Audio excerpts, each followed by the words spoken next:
Hello friends, this is Sonia. Welcome back with another video. आज हम करने वाले हैं टॉपिक नंबर 2, बाल विकास के सिद्धांत, या हम इसको इंग्लिश में कहते हैं प्रिंसिपल ऑफ चाइल्ड डेवलपमेंट। आज हम इस पे बेस्ड कुछ क्वेश्चन सॉल्व करने वाले हैं।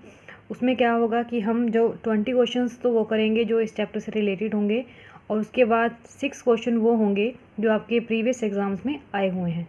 So let's start with question number 1। Question number 1, विकास एक क्रमिक एवं मंद गति से चलने वाली प्रक्रिया है। इसका संबंध निम्न में से किस विचारक से है? तो नंबर 1 हो जाता है Laski, number 2 Maslow, number 3 Skinner and number 4 अरस्तु। तो जो विकास एक क्रमिक एवं मंद गति से चलने वाली प्रक्रिया है, इसके विचारक कौन है? Skinner. So move to question number 2। बच्चे के विकास के सिद्धांतों को समझने में शिक्षक की सहायता करता है। जो बच्चे का विकास होता है तो उसको अगर हमें समझना है कि बच्चे में किस तरीके से विकास हो रहा है, तो शिक्षक को कौन उसकी सहायता करता है? शिक्षक की। तो नंबर 1 आ जाता है शिक्षार्थी की आर्थिक पृष्ठभूमि को पहचानने में, शिक्षार्थियों को क्यों पढ़ाना चाहिए यह औचित्य स्थापित करने में, शिक्षार्थियों की भिन्न अधिगम शैलियों को प्रभावी रूप से संबोधित करने में, और शिक्षार्थी के सामाजिक स्तर को पहचानने में। तो ऑप्शन नंबर 3 आपका करेक्ट हो जाएगा, शिक्षार्थियों की भिन्न अधिगम शैलियों को प्रभावी रूप से संबोधित करने में। क्वेश्चन नंबर 3, विकास कभी न समाप्त होने वाली प्रक्रिया है, यह विचार किससे संबंधित है? विकास की बात हो रही है, तो विकास में पूछा गया है कि आपसे कि कभी न समाप्त होने वाली ये प्रक्रिया है। तो सिंपल सी बात है, जो प्रक्रिया कभी भी समाप्त नहीं होगी वो कैसी होगी? निरंतर चलने वाली होगी। तो इसका आंसर हो जाएगा ऑप्शन नंबर 2, निरंतरता का सिद्धांत। Now move to the question number 4। मानव विकास कुछ विशेष सिद्धांतों पर आधारित है। निम्नलिखित में से कौन सा मानव विकास का सिद्धांत नहीं है? पहला आ जाता है आपका अनुक्रमिकता। अनुक्रमिकता का मीनिंग हो जाता है अनुक्रम में चलना। सेकंड आपको दिया है सामान्य से विशिष्ट की ओर, ये भी आपके मानव विकास का सिद्धांत है। निरंतरता भी मानव विकास का सिद्धांत है। जो प्रतिवर्ती है ये मानव विकास का सिद्धांत नहीं है। सो ऑप्शन नंबर 3 इसका करेक्ट आंसर हो जाएगा। Now move to the question number 5। बाल विकास का निम्नलिखित में से कौन सा सिद्धांत यह बताता है कि लगभग बालकों के गत्यात्मक और भाषाई विकास में एक निश्चित प्रतिमान और क्रम दिखाई पड़ता है? अब देखिए, इसमें आपको बोला गया है निश्चित प्रतिमान और क्रम की बात कर रहा है। जब भी बात आएगी निश्चित प्रतिमान और क्रम की, तो हमारा आंसर जाएगा ऑप्शन नंबर 2, विकास क्रम की एक रूपता का सिद्धांत। Now move to the question number 6। बाल विकास का कौन सा सिद्धांत यह बताता है कि शारीरिक विकास की दृष्टि से पिछड़े बालक संवेगात्मक, सामाजिक एवं बौद्धिक विकास में भी उतने ही पीछे रह जाते हैं? अब एक बात बताइए आप खुद ही कि बाल विकास की बात चल रही है, तो हमें पता है कि जो बाल विकास होता है, जो भाई बालक का विकास हो रहा है, उसका शारीरिक विकास हो, चाहे वो संवेगात्मक हो, चाहे वो सामाजिक हो, चाहे वो बौद्धिक हो, हर क्षेत्र में उसका विकास होना ज़रूरी है, तभी तो बच्चे का संपूर्ण विकास हो पाता है। तो इसमें कह रहा है कि अगर इन चीज़ों में इनका विकास नहीं हुआ, दृष्टि से पिछड़े बालक जो संवेगात्मक, सामाजिक एवं बौद्धिक विकास में भी उतने ही पीछे रह जाते हैं। तो ये कौन से सिद्धांत के अंतर्गत आता है? तो अब सिंपल सी बात है, इन सभी जो उनके विकास हो रहे हैं, चाहे वो संवेगात्मक है, चाहे वो सामाजिक है, चाहे वो बौद्धिक है, तो इनमें आपस में क्या है? संबंध है। तो हमारा ऑप्शन नंबर 1 करेक्ट हो जाएगा, परस्पर संबंध का सिद्धांत। Now move to the question number 7। बाल विकास का कौन सा सिद्धांत यह बताता है कि जिन बच्चों में औसत से अधिक वृद्धि होती है वे शारीरिक, सामाजिक एवं संवेगात्मक विकास में भी काफ़ी आगे बढ़े हुए पाए जाते हैं? अभी जो हमने क्वेश्चन नंबर 6 किया बिल्कुल वही आ जाएगा। तो इसका आंसर भी क्या हो जाएगा? परस्पर संबंध का सिद्धांत। Now move to the question number 8। बाल विकास का निम्नलिखित में से कौन सा सिद्धांत यह बताता है कि बालक सबसे पहले अपने सिर और भुजाओं की गति पर नियंत्रण करना सीखता है और उसके बाद फिर अपने पैरों पर? अब देखो, बात आ रही है कि अपने सबसे पहले उसका सिर का विकास हुआ, फिर भुजाओं का। तो ये हमें पता है ये कौन से सिद्धांत में चला जाता है? विकास की दिशा का सिद्धांत। तो ऑप्शन नंबर 3 हमारा करेक्ट आंसर हो जाएगा। नेक्स्ट आता है क्वेश्चन नंबर 9। बाल विकास का कौन सा सिद्धांत यह बताता है कि एक बालक पहले पूरे हाथ को, फिर उंगलियों को और फिर हाथ और उंगलियों को एक साथ चलाना सिखाता है? तो सिंपल सी बात है, जब वो बात करेगा कि पहले हाथ की बात कर रहा है, हाथ का इस्तेमाल करना सीख रहा है, देन उसकी उंगलियों का इस्तेमाल करना सीख रहा है, यूज़ करना सीख रहा है उनको, तो ये चला जाएगा आपका एकीकरण का सिद्धांत। ऑप्शन नंबर 3 आपका करेक्ट आंसर हो जाएगा। Now move to the question number 10। बाल विकास के विभिन्न सिद्धांतों के आधार पर निम्नलिखित में से कौन सा या से कथन सत्य है। आपको बताना है कि कौन से कथन सत्य हैं। नंबर 1, विकास की प्रक्रिया क्रमबद्ध रूप से आगे बढ़ती है, ये हमें पता है, बढ़ चुके हैं। विकास धीरे धीरे एवं निश्चित समय पर होता है, ये भी करेक्ट है। एक ही जाति विशेष के सभी सदस्यों में विकास की कुछ समान विशेषताएं दिखाई पड़ती हैं, ये भी आपका करेक्ट हो जाएगा। अब जो ऑप्शन नंबर सी की मैं बात कर रही हूँ, जो सी में बोल रहा है कि विशेषताएं बता रही है, अब सिंपल सी बात है, बच्चों की ही बात कर लेते हैं। जब बच्चे होते हैं तो क्या होता है, हमें पता है कि पहले उनका सिर का विकास होता है, देन उसकी धीरे धीरे उसी तरीके से अंग बनते हैं, तो ये एक तरीके की क्या है, समानता हो जाती है, तो ये भी करेक्ट हो जाएगा। तो इसका ऑप्शन नंबर क्या आ जाएगा, ऑप्शन नंबर 4 करेक्ट हो जाएगा, उपरोक्त सभी। Now move to the question number 11। बाल विकास का निम्नलिखित में से कौन सा सिद्धांत यह बताता है कि बालकों का विकास उनकी व्यक्तिगतता के अनुरूप होता है। तो ये हमारा हो जाएगा व्यक्तिगत अंतर का सिद्धांत। ऑप्शन नंबर 1 हमारा करेक्ट आंसर हो जाएगा। Now move to the question number 12। बाल विकास के विभिन्न आयामों की जानकारी शिक्षकों के लिए क्यों आवश्यक है। जो बाल विकास के विभिन्न आयाम हैं शिक्षकों के लिए क्यों आवश्यक है। नंबर 1, बालक की समस्याओं का निदान करने के लिए, बिल्कुल करेक्ट है। बालक के लिए उपयुक्त शिक्षण विधि अपनाने के लिए, ये भी बिल्कुल करेक्ट है, क्योंकि अगर अध्यापकों को पता ही नहीं होगा बालक के बारे में तो उनके लिए शिक्षण नीति कैसे बनाएंगे। नेक्स्ट आ जाता है बालक के लिए उपयुक्त शैक्षणिक वातावरण के निर्माण के लिए, तो तीनों ही करेक्ट हो जाएंगे, तो आंसर चला जाएगा ऑप्शन नंबर 4 के साथ सभी। क्लियर। नेक्स्ट हम बात कर लेते हैं क्वेश्चन नंबर 13 की। निम्नलिखित में से कौन बालक के विकास को, क्वेश्चन नंबर 13, निम्नलिखित में से कौन बालक के विकास को प्रभावित करने वाला आंतरिक कारक है।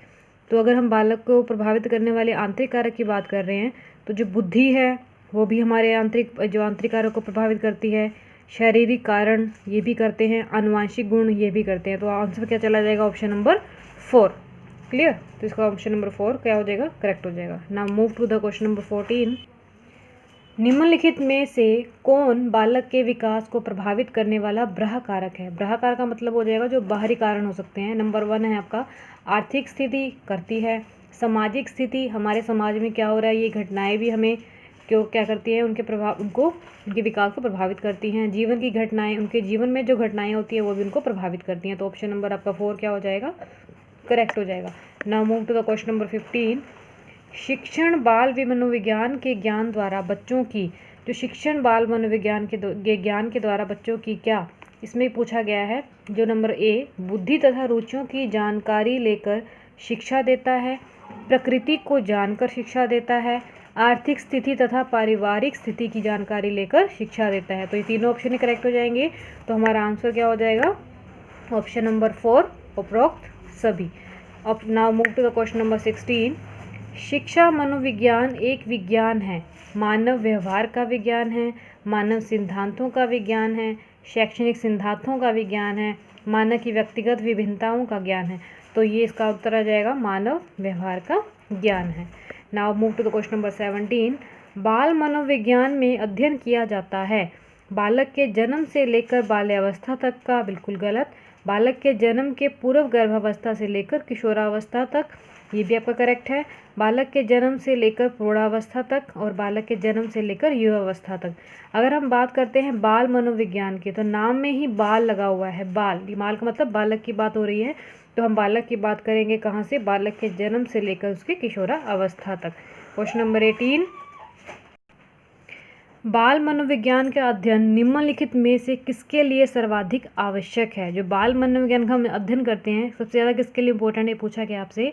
नंबर 1 माध्यमिक शिक्षक के लिए, नंबर 2 विश्वविद्यालय के शिक्षक के लिए, नंबर 3 प्राथमिक शिक्षक के लिए, या नंबर 4 उपरोक्त सभी के लिए। वैसे देखा जाए तो सभी के लिए अनिवार्य है, लेकिन सबसे ज़्यादा इंपॉर्टेंट की अगर हम बात करें सर्वाधिक पूछा गया है आपसे, तो सर्वाधिक इंपॉर्टेंट किसके लिए हो जाएगा, ये प्राथमिक शिक्षा के लिए, शिक्षक के लिए, क्योंकि जो छोटे बच्चे होते हैं ना उनके व्यवहार को जानना बहुत ज़रूरी होता है, तभी तो वो आगे अपनी लाइफ में प्रोग्रेस कर पाएंगे। Now move to the question number 19। बालक के व्यक्तित्व के सर्वांगीण विकास के लिए यह आवश्यक है कि उसके डैश की जानकारी शिक्षक को हो। हमें पता है किसकी होनी चाहिए, उसके व्यवहार की जानकारी होनी चाहिए। नंबर 20, निम्नलिखित में से किसे बाल मनोविज्ञान की उपयोगिता के अंतर्गत नहीं रखा जा सकता? नंबर 1, बालक के भविष्य के बारे में पूर्व गठन में सहायक, बाल निर्देशन में सहायक, निशिक्षण की आर्थिक प्रगति में सहायक, या नंबर 4, बालकों के व्यक्तित्व विकास को समझने में उपयोगी। अगर हम बाल मनोविकास की बात करते हैं तो बालक के भविष्य के बारे में, ये भी इसमें सही कह रहा है कि अगर हम एक बालक को जानेंगे उसके बारे में तो हम उसके भविष्य की भविष्यवाणी कर सकते हैं। नंबर 2 आता है बाल निर्देशन में सहायक, बच्चों को निर्देश करने के लिए, ये भी सही है। बालकों के व्यक्तित्व विकास को समझने में उपयोगी, ये भी बिल्कुल करेक्ट है। तो शिक्षक की आर्थिक प्रगति के सहायक, ये इसका गलत आंसर हो जाएगा। Clear. Now move to the question number 21। आगे जो हम क्वेश्चन करने वाले हैं ये वो क्वेश्चंस होंगे जो आपके एग्जाम्स में ऑलरेडी आए हुए हैं। तो हम बात कर लेते हैं क्वेश्चन नंबर 21 की। बच्चे के विकास के सिद्धांतों को समझना शिक्षक की सहायता करता है। किसमें सहायता करता है? शिक्षार्थी की आर्थिक पृष्ठभूमि को पहचानने में, शिक्षार्थियों को क्यों पढ़ाना चाहिए यह औचित्य स्थापित करने में, शिक्षार्थियों की भिन्न अधिगम शैलियों को प्रभावी रूप से संबोधित करने में, या फिर शिक्षार्थी की सामाजिक स्तर को पहचानने में। तो इसका करेक्ट आंसर हो जाएगा ऑप्शन नंबर 3, शिक्षार्थियों की भिन्न अधिगम शैलियों को प्रभावी रूप से संबोधित करने में। क्वेश्चन नंबर 22, मानव विकास कुछ विशेष सिद्धांतों पर आधारित है, निम्नलिखित में से कौन सा मानव विकास का सिद्धांत नहीं है? ये क्वेश्चन हम ऑलरेडी कर चुके हैं। अनुक्रमकता, सामान्य से विशिष्ट, प्रतिवर्ती और निरंतरता। तो ऑप्शन नंबर 3 आपका करेक्ट हो जाएगा, प्रतिवर्ती। हम ऑलरेडी पीछे कर चुके हैं क्वेश्चन। नेक्स्ट आता है संकल्पनाओं की व्यवस्थित प्रस्तुति विकास के निम्नलिखित किन सिद्धांतों के साथ संबंधित हो सकती है? नंबर 1, विकास के परिणाम स्वरूप वृद्धि होती है, विकास विषम जातीय से स्वायत्तता की ओर अग्रसर होता है, विद्यार्थी भिन्न दरों पर विकसित होते हैं, विकास सापेक्ष रूप से क्रमिक होता है। तो इसका नंबर ऑप्शन नंबर क्या आ जाएगा? ऑप्शन नंबर इसका 4 करेक्ट हो जाएगा कि विकास सापेक्ष रूप से क्रमिक होता है। नेक्स्ट आता है क्वेश्चन नंबर 24, एक अध्यापक अध्यापिका ने पाया कि एक विद्यार्थी वर्ग बनाने में कठिनाई रहा है। उसने अनुमान लगाया कि वह हीरे का चित्र बनाने में भी कठिनाई अनुभव करेगा। उसके निम्नलिखित में से किस सिद्धांत पर आधारित होकर यह अनुमान लगाया है? तो नंबर 1 आता है विकास निरंतरीय होता रहता है, अलग अलग लोगों के लिए विकास की प्रक्रिया भी अलग अलग होती है, विकास एक व्यवस्थित क्रम में होने की एक प्रवृत्ति से संबंध है। अगर हम बात करें, इसी ऑप्शन को करेक्ट हो जाएगा। ये जो विकास है वो व्यवस्थित क्रम में हो सकता है। अगर हम एग्जांपल के लिए ले लें कि अगर हम एक बच्चे को प्लस के क्वेश्चन करना सिखा रहे हैं, तो अगर वो प्लस ही नहीं आता उसे, तो हम सिंपली उसको डायरेक्ट हम मल्टीप्लाई कैसे सिखा सकते हैं? तो ये वही बात आ जाती है कि हम अगर जो विकास है वो एक व्यवस्थित क्रम में होने की प्रवृत्ति से संबंध रखता है। क्वेश्चन नंबर 25, इनमें से कौन सा बाल विकास का एक सिद्धांत है? विकास परिपक्वन तथा अनुभव के बीच अन्योन्य क्रिया की वजह से घटित होता है, विकास प्रत्येक बच्चे की गति का सही ढंग से अनुमान लगा सकता है, अनुभव विकास का एकमात्र निर्धारक है, या विकास प्रबलन तथा दंड के द्वारा सुनिश्चित किया जाता है। तो ऑप्शन नंबर 4 तो गलत हो जाएगा। अनुभव विकास का एकमात्र निर्धारक है, बिल्कुल गलत। सिर्फ अनुभव से ही नहीं, और भी बहुत से रास्ते होते हैं। विकास प्रत्येक बच्चे की गति का सही ढंग से अनुमान लगा सकता है। और नेक्स्ट फर्स्ट आ जाता है विकास परिपक्वन तथा अनुभव के बीच अन्योन्य क्रिया की वजह से घटित होता है। ऑप्शन नंबर 1 इसका करेक्ट हो जाएगा। नाउ लास्ट क्वेश्चन की बात करते हैं हम इस वीडियो की। इनमें से कौन सा विकास का एक सिद्धांत नहीं है की बात हो रही है? विकास संशोधनीय योग्य होता है, विकास केवल संस्कृति से शासित और निर्धारित होता है, ये तो बिल्कुल ही गलत हो जाएगा। विकास जीवन पर्यंत होता है, विकास वंशानुक्रम और पर्यावरण दोनों से प्रभावित होता है। तो ऑप्शन नंबर 2 हमारा क्या हो जाएगा? इस क्वेश्चन का करेक्ट आंसर हो जाएगा। तो ये हमारे कुछ क्वेश्चन थे जो हमने सीखे, बाल विकास के सिद्धांत पे बेस्ड थे ये क्वेश्चंस। तो हमने इसमें कुछ क्वेश्चन तो इस चैप्टर पे बेस्ड ही सीखे, और कुछ हमने क्वेश्चन वो किए थे जो आपके प्रीवियस एग्जाम्स में आए हुए थे। तो ऐसी ही और वीडियो को देखने के लिए मेरे चैनल को सब्सक्राइब कर लीजिए, ताकि हम टॉपिक वाइज जो साइकोलॉजी है, आपकी CDP है जो आपके एग्जाम्स में आती है, उसके क्वेश्चन कर सके, ताकि जब आप एग्ज़ाम में जाएँ तो उन्हें क्वेश्चन को अटैम्प्ट करने में आपको आसानी हो। Thank you for watching my video. Thank you and bye bye for now.